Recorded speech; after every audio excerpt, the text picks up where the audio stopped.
De todos estos hechos vamos a profundizar de inmediato, como presentábamos en titulares. Un asunto que en el marco de la coyuntura marca sin duda distancia lo que hemos visto a lo largo del mundo. Para ello nos acompaña Sacha Llorenti, secretario ejecutivo del ALBA TCP, aquí a mi lado. Sacha, ¿cómo le va? Muy buenas noches. Muy buenas noches. Teniendo en cuenta que marcamos la diferencia por bioseguridad, le invito a que se quite la mascarilla y podamos conversar en los próximos minutos. ¿Cómo ha estado? Muchas gracias, buenas noches. Un privilegio estar aquí en su programa y un saludo a toda la audiencia de Telesur en todo el mundo. Muchísimas gracias, gracias a usted por acompañarnos. Hoy con noticias sin duda muy importantes y esperanzadoras para millones de personas que son los pueblos que hacen parte del ALBA TCP. Hay varias iniciativas ya concretas. La primera quiero preguntarle para que si le parece vamos desmenuzándola. Un banco de vacunas del ALBA, ¿cómo funcionaría? ¿Cómo sería su financiamiento? Bueno, hoy se ha realizado esta reunión que es muy importante, creo que marca un antes y un después, no solo en lo que estamos haciendo en la región en torno a enfrentar la pandemia, sino que este debería servir como un ejemplo a todas las otras regiones del mundo de cómo enfrentar esta difícil situación. Uno de los puntos principales, como usted muy bien decía, es que el Banco del ALBA, a través de su presidente, ha anunciado que se dispone de $2 millones para paliar esta situación. El primer $1 millón está destinado a aquellos miembros del ALBA que están en el Caribe Oriental para facilitar sus propios mecanismos de adquisición de vacunas. Aquí me detengo un momento porque creo que es importante analizar el contexto. Para comprar vacunas, primero las vacunas se han convertido en una mercancía. Han caído en las fauces del modelo neoliberal. ¿Qué significa esto? Que quien tiene dinero va a conseguir vacunas y las va a conseguir antes. Ahora, de acuerdo a lo que incluso ha denunciado el propio director de la Organización Mundial de la Salud, el 95% de las vacunas está concentrada en 10 países. Es decir, 183 países no tienen el 5% de las vacunas. Imagínense, es decir, eso es lo que sucede en el neoliberalismo. Todo se convierte en una mercancía y la desigualdad que vemos ahora en la distribución de las vacunas no es una casualidad, es parte de cómo funciona el sistema. Quien tiene dinero consigue las cosas en tanto éstas se conviertan en una mercancía. A la hora de que un país relativamente pequeño, en términos de población, quiera adquirir vacunas, va a tener una serie de obstáculos. Primero, que les exigen cupos mínimos para la adquisición de vacunas. Es decir, si un país con 100.000 habitantes, 200.000 habitantes quiere comprar vacunas, le van a decir que lo mínimo que le van a vender son 5 millones de dosis. Eso es absolutamente inalcanzable para ellos, además no tendría utilidad. Y todo esto en medio de una profunda crisis económica que también hace aún mucho más difícil si por una decisión de pura humanidad quieran realmente hacerlo para vacunar a todo su pueblo. ¿Cómo? Sí, ¿Cómo hacerlo? Sí, y creo que se agrava la situación cuando, por ejemplo, nos enteramos que existen países que van acopiando muchas más vacunas de las que necesitan.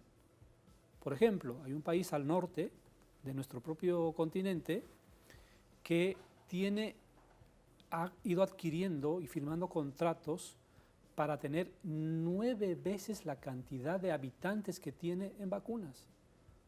Es decir, eso ya es absolutamente irracional. No solamente es, como decía el propio director de la OMS, estamos al borde de una catástrofe moral. No solamente es inmoral, es criminal, porque lo que debería hacerse en un mundo mínimamente humano, utilizando esa palabra, sí, mínimamente humano, es garantizar que todos los países, y tenemos la cantidad de vacunas, que todos los países primero inmunicen a las poblaciones más vulnerables, a las personas que tienen enfermedades de base y a nuestro personal de salud, que está en la primera línea del combate contra la pandemia. Entonces, ¿qué hace el ALBA hoy con el anuncio que hizo el presidente del banco, Raúl Licuasi? Da otorga $1 millón no reembolsables para que los estados que he mencionado tengan mayor posibilidad de acceder a las vacunas.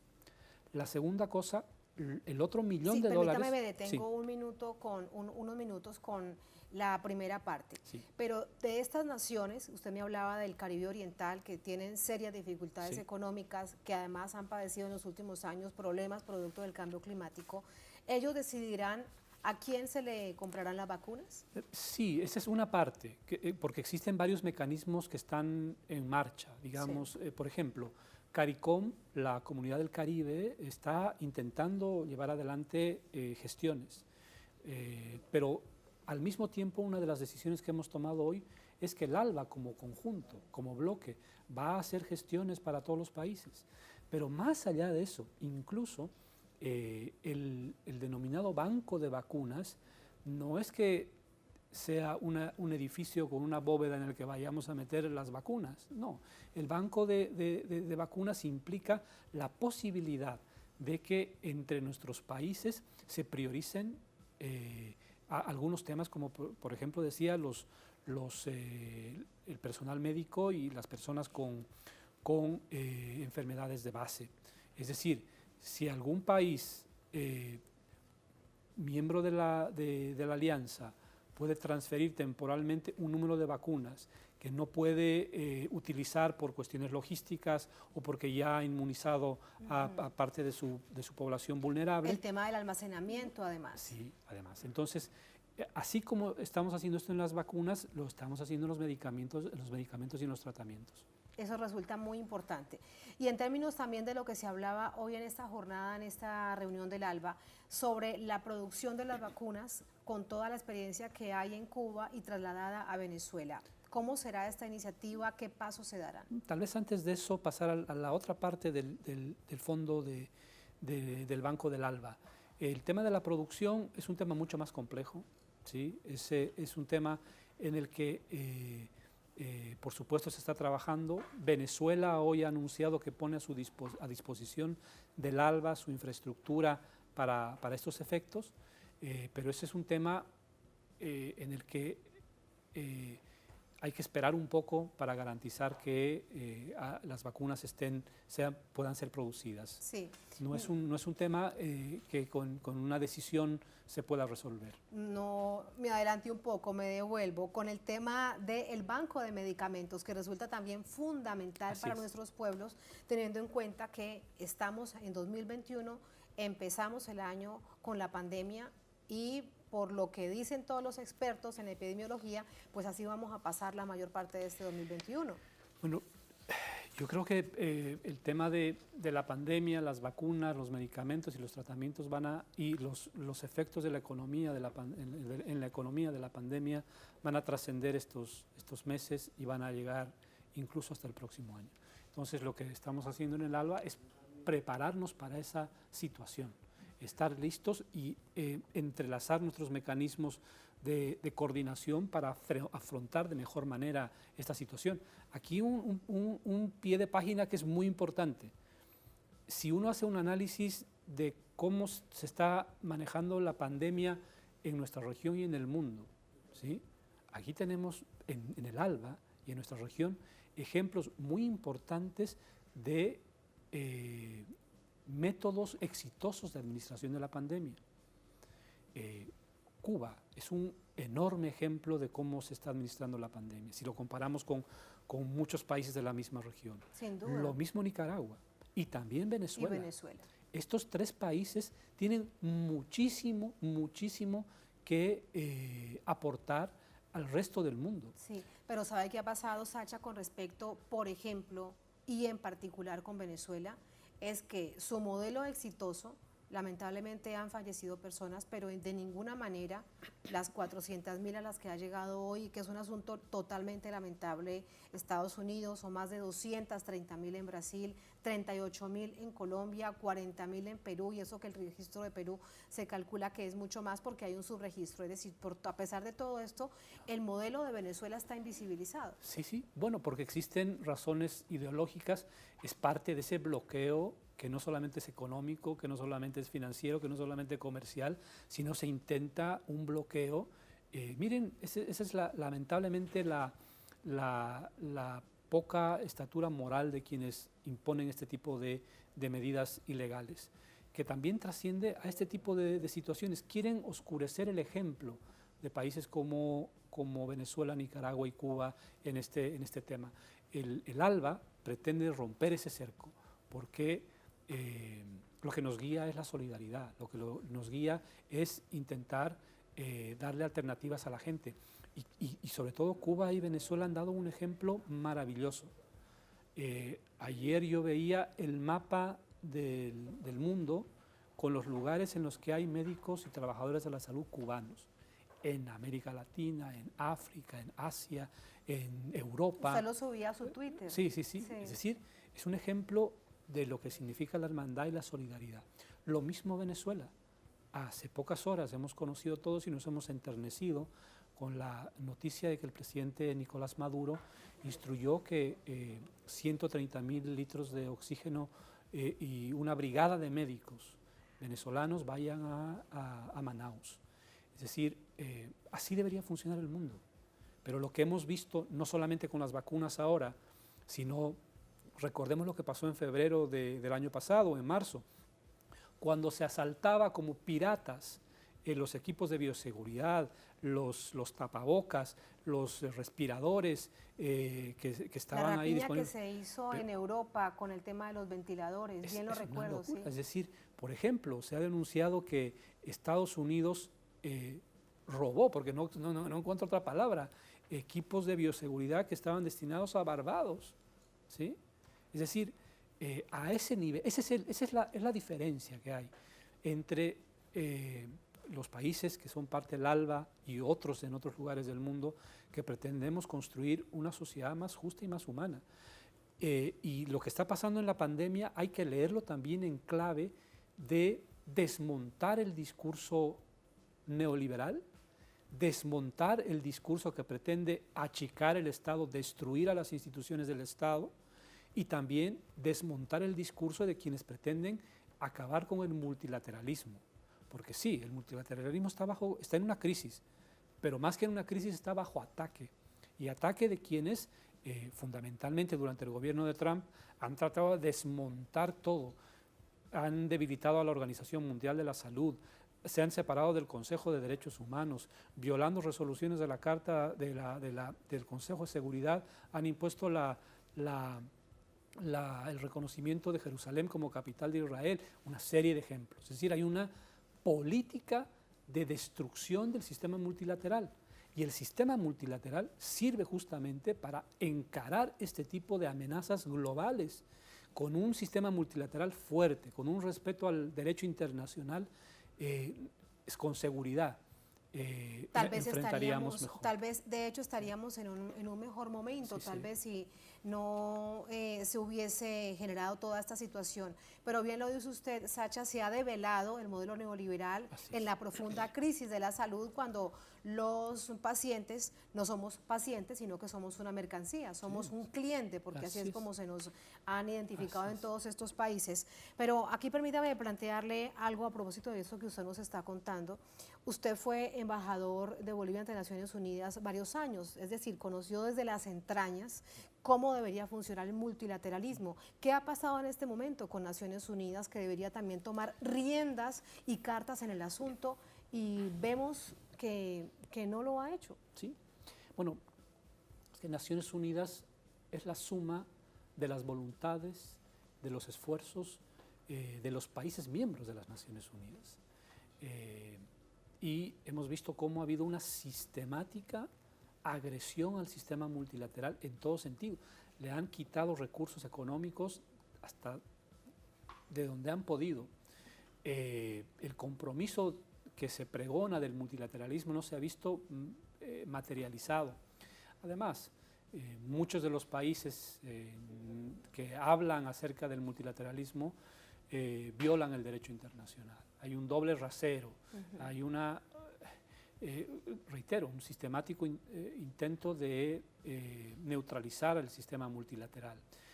Para algunos sí existe el derecho internacional, para otros no. Ese es uno de los grandes temas, porque los desafíos que enfrentamos son desafíos globales. El desafío de la pandemia ahora lo sentimos y lo vivimos cotidianamente, porque desde el 1 de enero hasta ahora, más de 11.000 personas han muerto cada día producto de la pandemia. Sí. Se han registrado más de 2 millones de muertos. Es decir, que cada 8 segundos muere una persona producto de la pandemia. Eso lo vemos cotidianamente en los noticieros, etcétera. Pero no vemos cotidianamente los otros resultados de la desigualdad y del modelo neoliberal, porque también producto del modelo neoliberal, y lo que usted muy bien decía, esa consideración de cliente en lugar de paciente, Sí. de mercancía en lugar de bien común, ¿sí?, se ve a lo largo y ancho de la vida de todos. Mueren más de 10.000 personas por día de personas que no tienen acceso a la salud en el mundo, sin contar la pandemia. Entonces, lo que sí no deberemos perder de vista es que la pandemia nos desnuda de manera, pone al descubierto De acuerdo. el modelo neoliberal. El modelo, sí. La perversidad del Así modelo es. neoliberal. Hace algunos días, aquí en ese mismo espacio, conversábamos con el expresidente Rafael Correa acerca de toda esta problemática tan profunda que vive la humanidad, y él lo que nos planteaba es: se necesita un nuevo diálogo civilizatorio. ¿Hacia dónde vamos después de esto? No nos podremos quedar en las mismas, viendo además como un 1% de la población mundial, la mayoría vive en Estados Unidos, se enriquece, y el resto vamos a avanzar cada vez más hacia la pobreza.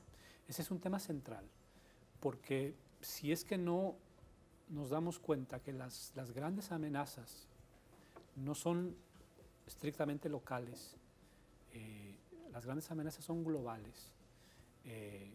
Entonces, si no nos damos cuenta de lo imprescindible que es un nuevo contrato social global, un nuevo contrato político global, y ni siquiera hablar de un nuevo contrato político global, con que respetemos lo que tenemos en la Carta de las Naciones Unidas, Sí. ya eso sería un enorme avance. Con que dejemos de quebrar el derecho internacional. Exactamente, de respetar la soberanía de los pueblos, de dejar de imponer este tipo de bloqueos criminales que solamente persiguen los recursos naturales de los países.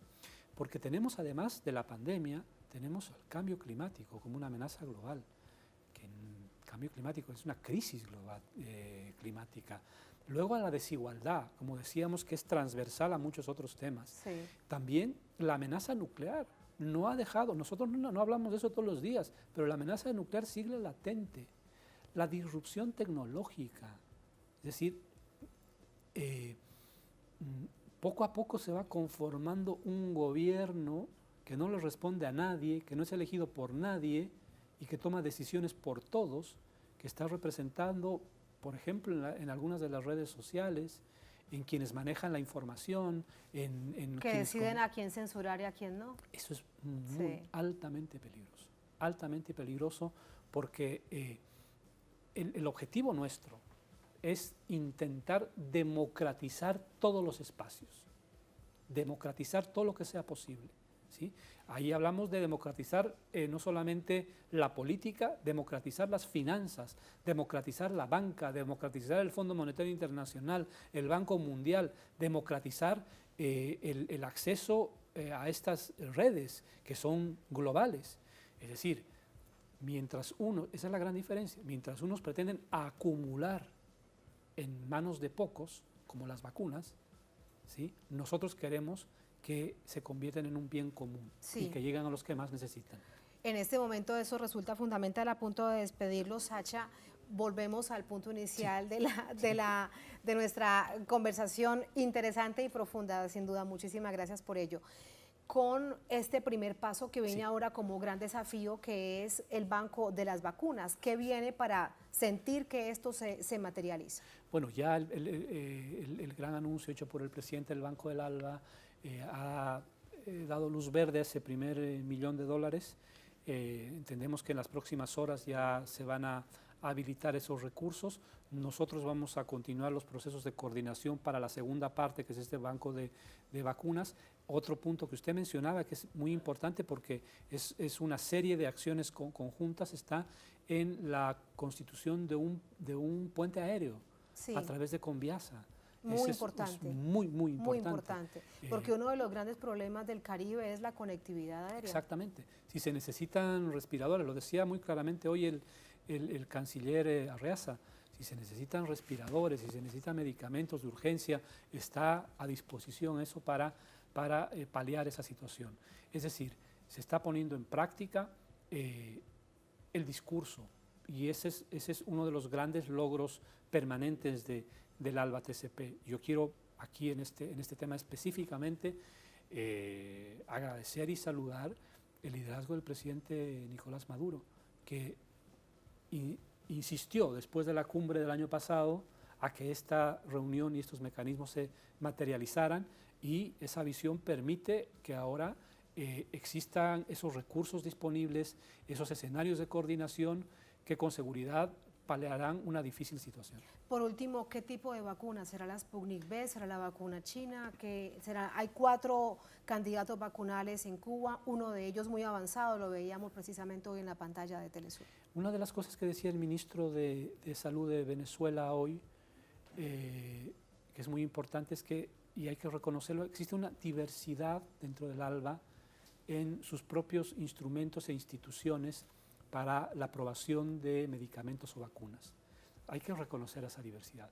Algunos países le dan la bienvenida a la vacuna Sputnik V, otros a otro tipo de vacunas. Eso dependerá un poco de la decisión soberana de cada país, pero está la intención de intentar homogeneizar algunos de los elementos, por lo menos mínimos, de acceso a medicamentos, a tratamientos, porque en tanto no exista una inmunidad colectiva, el tratamiento seguirá siendo indispensable. Sin duda. Indispensable. Y todos estaremos en riesgo. Así es. Absolutamente todos, por eso las vacunas son tan importantes, pero mientras tanto el tratamiento también resulta fundamental y vemos como por ejemplo en Brasil, en Manaos, en otros estados de ese país están escaseando incluso los tratamientos y el oxígeno. Recordaba usted el envío humanitario que hace el gobierno de Venezuela, que debe estar precisamente por llegar esta noche. Así es. Muchísimas gracias, Sacha, un placer. Muchas gracias por ese tiempo.